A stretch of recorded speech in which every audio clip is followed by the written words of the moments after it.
We're live. We are.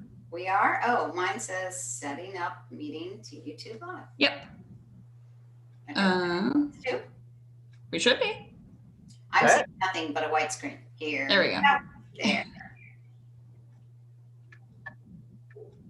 Now, I think we're good to go, Dan. Are we?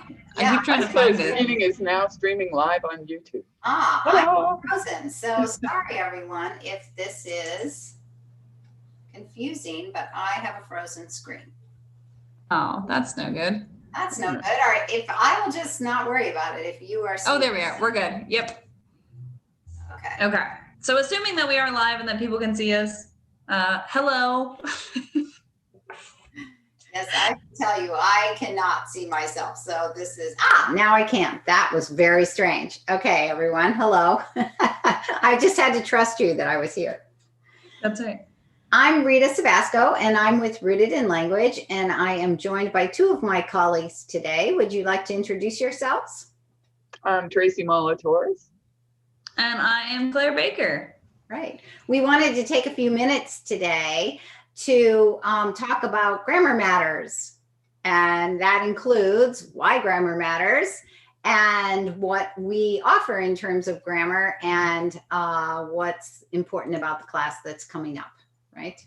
So yeah, Claire, I think you have some dates about the class. Why don't you just give that so people can know a little bit about what we're talking about? Yeah, and I can hopefully post this in our chat as well. But so if you're familiar with the Langapath Grammar and Mechanics class, we have the Q&As coming up soon, our live Q&A sessions that go along with those classes.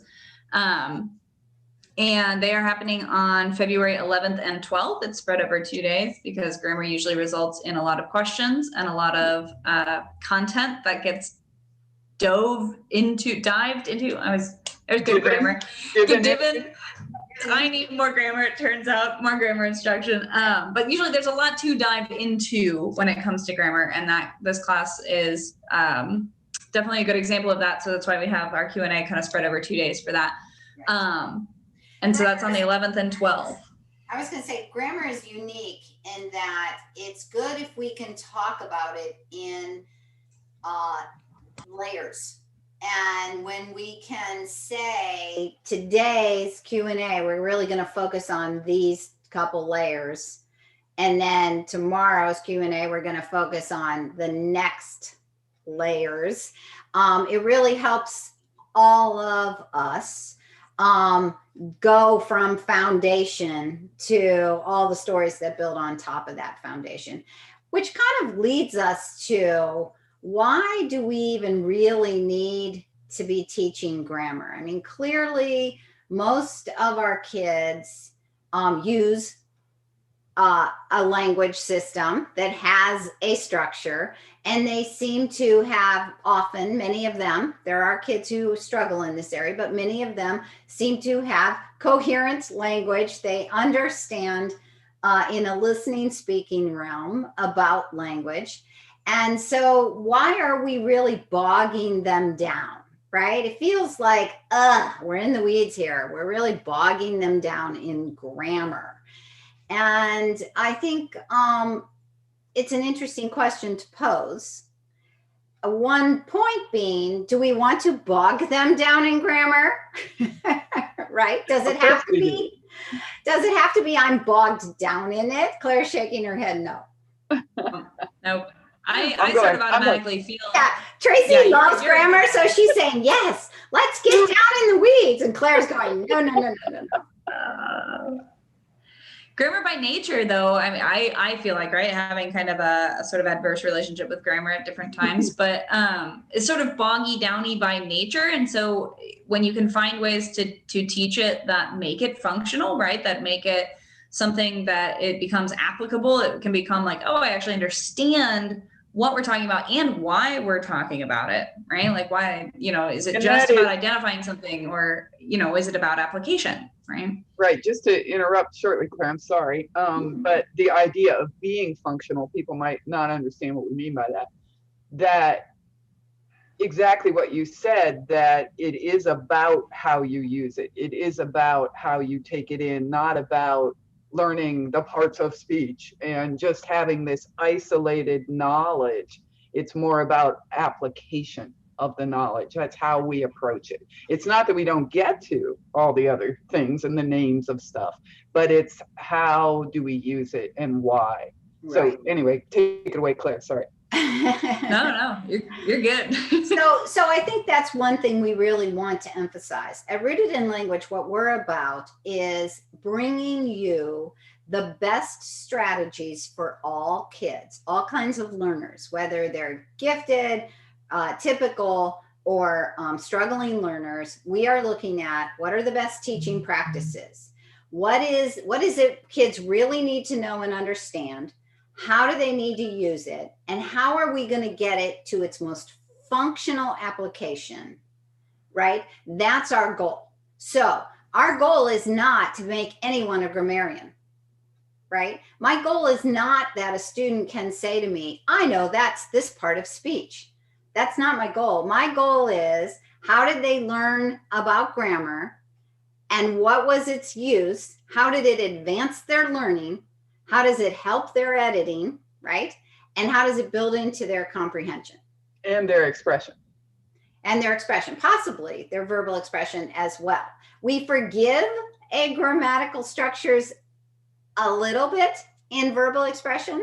So someone may say who instead of whom in the objective form or whatever, whatever. We're not, there's a lot of things that we will forgive in speech, but not in writing, not too much in writing.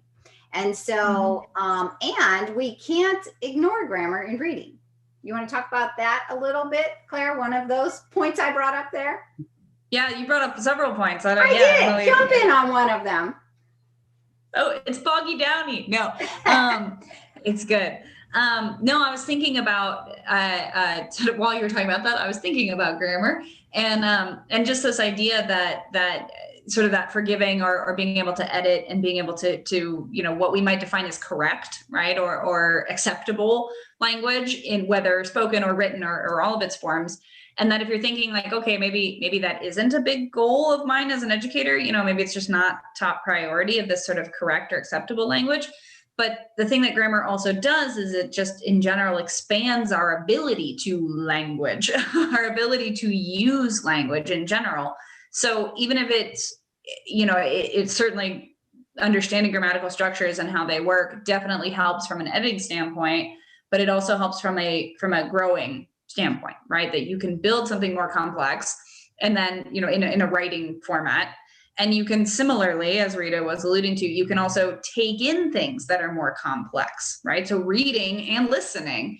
If we just take reading, for example, if I understand structures a little more clearly, if I understand how to kind of break something apart and tackle these monster sentences that we can have in reading, especially when we get into classic literature or translated literature also can have this, you get sort of that lost in translation idea that can happen when you get older pieces of writing. Also modern. Modern writing has it as well. Right. I'm sorry. I was thinking you're thinking age. No, you're good. When we get to high school level literature, we're getting into some grammatical structures that are pretty advanced. Typically. Yeah. And then you keep going with that into, even out of literature into like reading a textbook, right? Understanding, a technical article or something like that, right? Even out of what you might consider like your typical school environment, being able to parse through a memo, right? In a work situation, or read like schematics or technical drawings, right? Things like that.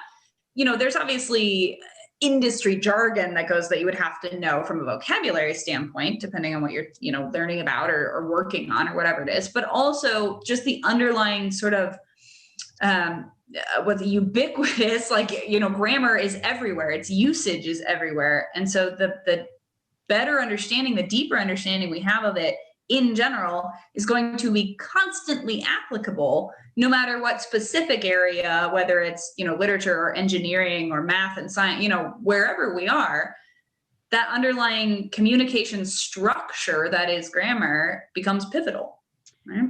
And, when we talk about, deep learning strategies, one of the biggest tools that we can give to kids is to help them immediately, first of all, to be a little more explicit in what we're teaching. So this is what we're teaching, but also to have instant application and have kids instantly be taking these structures and seeing them in their reading and creating them in their writing. And as we do with our Grammar Bugs program, manipulating these structures so we understand how they relate to each other. And that's really what we're about, right? And so in our classes, what we take you through is teaching you how to be that kind of teacher. That kind of teacher that's going to say, here is the most functional piece, the most foundational piece of information. We're going to start there. And from that foundation now, we're going to layer on the next piece. But we just don't lay it on in name only. We layer it on and we apply it in what we're reading, and we apply it by doing some writing, and we apply it by manipulating words around, as we do with our Grammar Bug program. And as we do that, we actually want to advance kids relatively quickly to a certain level to get enough under their belt that they can be functional and they can kind of sit in that level and have some real learning and experience in that level. So it's very interesting when we work with kids. We can't go too slow because kids don't get enough under their belt to work with, right? And we can't, and also we lose them. They don't care. It doesn't apply. What does this mean, right? Yeah. But then we have to get them up to this level so that they get enough experience that they realize, oh my gosh, that foundational stuff was actually the most important thing, right? Yeah. And then at this kind of mid-level, they begin to see, oh, this actually applies to my writing. And if as educators, we teach you how to use these strategies and help kids see how it applies to their writing and their own editing, they start to see kind of the magic of it. And then you can get into these higher levels that feel a little bit more like, oh man, now this is starting to get a little mind-blowing for me. And, this is when I always used to say that I was always holding on to grammar by my fingernails. And then someone would say something new and then you'd see it. I'd start sliding down and then I was just like, forget it, it's all gone. Well, that's not what we want. We want it to be that it's not all gone. I might have gotten frustrated a little bit with this, what's a participle phrase or something, but I still have this really solid foundation because we spent some real time reading and writing with that, right? And that's Absolutely. what we're going for. Right. When we teach. Consequently, the class is set up in levels with a real order to the teaching that we give to you, so that you can take all of these strategies and you can modify the pace for, I need to go a little quicker through this section, exactly as you said, Rita, to get more under their belt so we can stop there and rest and work with it. Or I need to slow way down. Maybe I spend a year on subject and verb. So it's just as solid as it can be in their reading and their writing. And that's interesting because someone was just commenting in the Rita community that they have, pretty strong learner and they really don't care about subject and verb and don't care about any of this grammar stuff. And really their writing's pretty good, right? And so she was kind of like, so what do I do now? Do I just move on even if they're not solid in that? And I was like, yeah, actually I would move on and I would get to this particular level I advised her to, and I would work with that. And they're going to go back and see the value. And we kind of do that with our class. We actually say, oh, hey, subject verb's really important. And here's a monster sentence in a 9th grade piece of literature that's going to show you that in big ways. But if you don't kind of already know about it or care about that, you're not going to get it. So we got to get a little under your belt. You got to mess with the language and with the reading and the writing so that it works for kids. Otherwise, ho hum, I don't care. I'm not applying it. I don't remember it, you know, and so what? Why are we here? Right? Who wants that in their learning? Yeah. The other thing I wanted to say specifically that we're likely to forget to say in all of this is that because we set it up the way we do, where you start, you know, at the very beginning and you just keep adding on and adding on, if the class is really applicable to any age of student. Right. You can start to teach subject and verb in first grade. So, and it goes all the way through high school. Right. So it's a very flexible class. Right.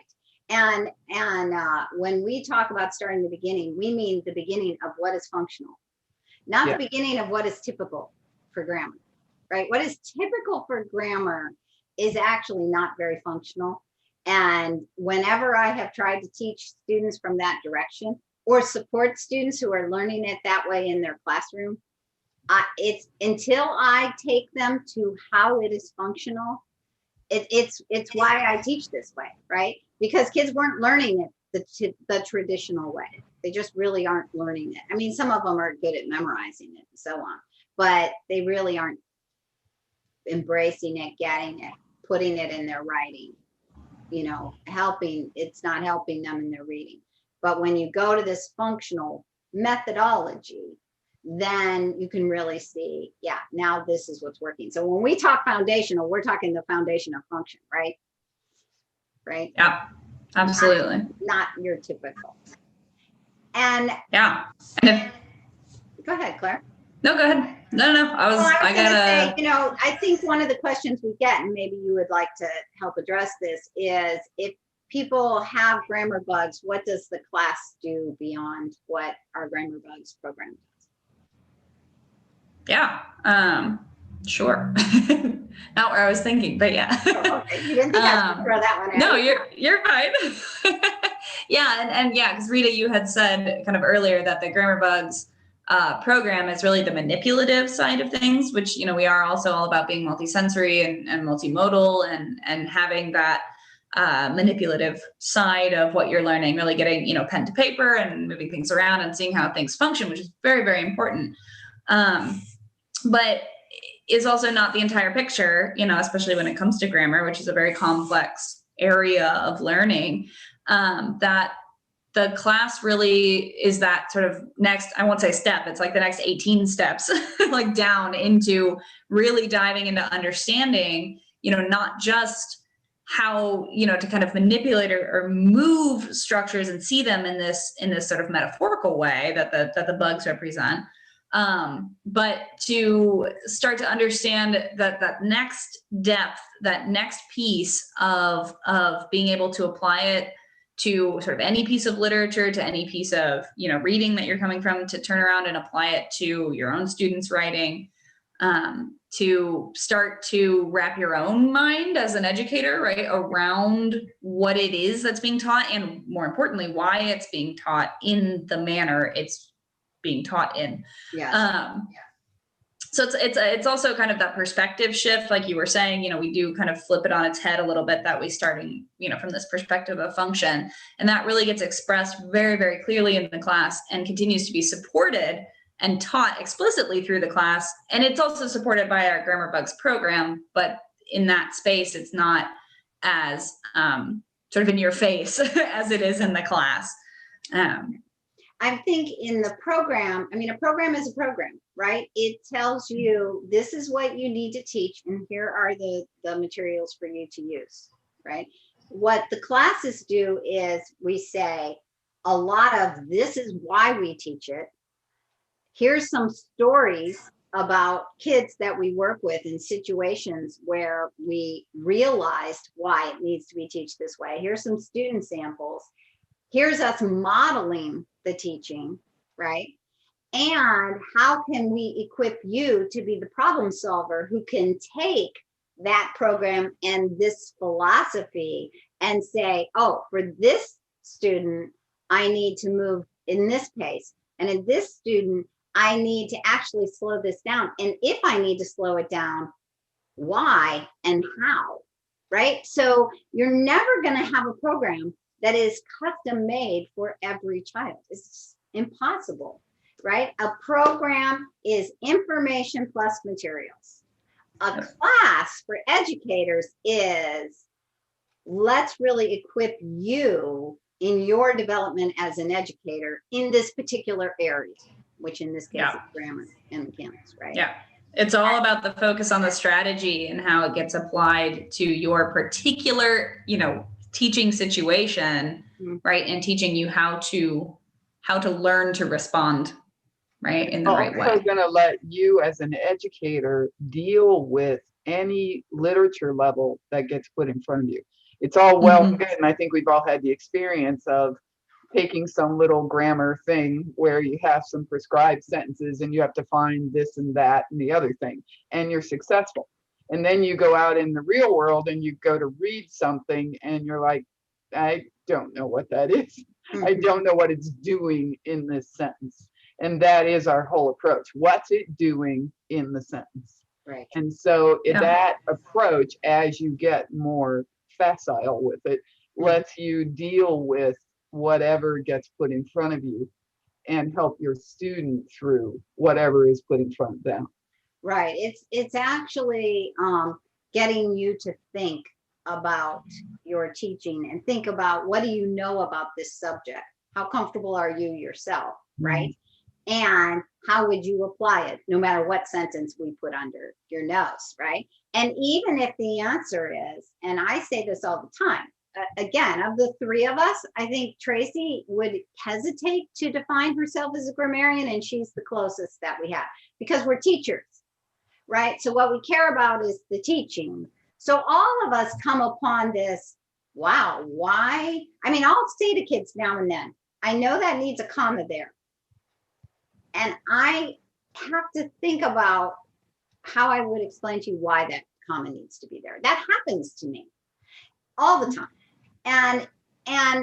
But what I do know how to do, and what we teach you in our classes, but here's the functional answer of what this group of words are doing and why they need to be set off with a comma, right? I can't tell you necessarily right now in my head what that part of speech is, right?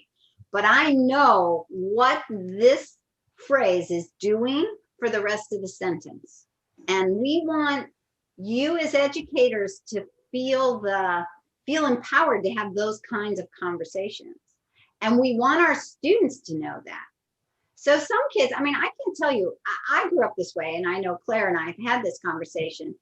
Tracy really grew up always having to be kind of quizzed on by her parents and given the answer of why this must be grammatically. But Claire and I both are like, we just kind of have this intuitive sense that this is where the comma goes, or and we actually had to learn how to translate that sense to kids, because not all kids have it. And it still wouldn't mean that we were free of error either, right?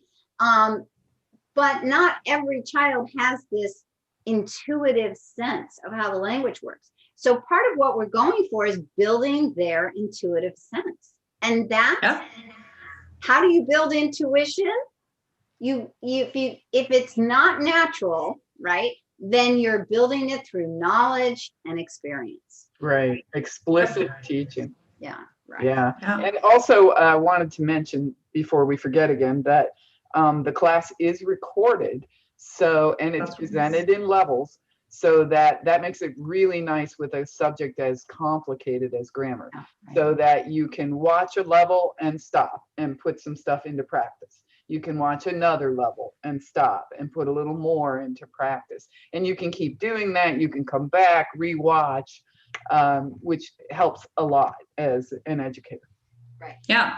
So, if you're interested in this as a class, if you haven't taken before, or if you want to take it again, right? It's always good to hear grammar for a 5th and 6th and 17th time. that it is available on our website at rootedinlanguage.com in the online classes section of our shop. And it's the Languapath Grammar and Mechanics class that we've been talking about. There's a link for it in the chat that's been scrolling.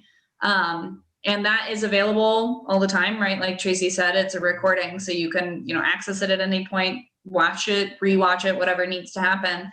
And we have a Q&A, a live Q&A session coming up for it in mid-February. So, you can buy before and watch and then attend that, and even if you kind of miss that Q&A, it's still there.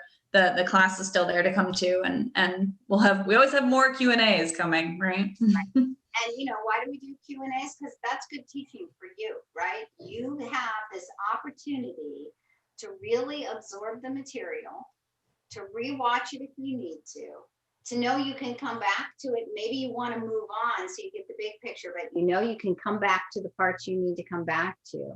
But then you're not just on your own. We have this interaction. You're a part of this conversation, asking questions about how do I apply this in this situation, or can you clarify this particular point, or what about this idea? Why would you not want to pursue that more? Or why did you pursue this so much? We don't want it to just be one of those recorded classes where you just nod along and you're left you either agree or disagree, right? We want you to be this interactive learner. That's good teaching. And so that's why we have our Q&A class.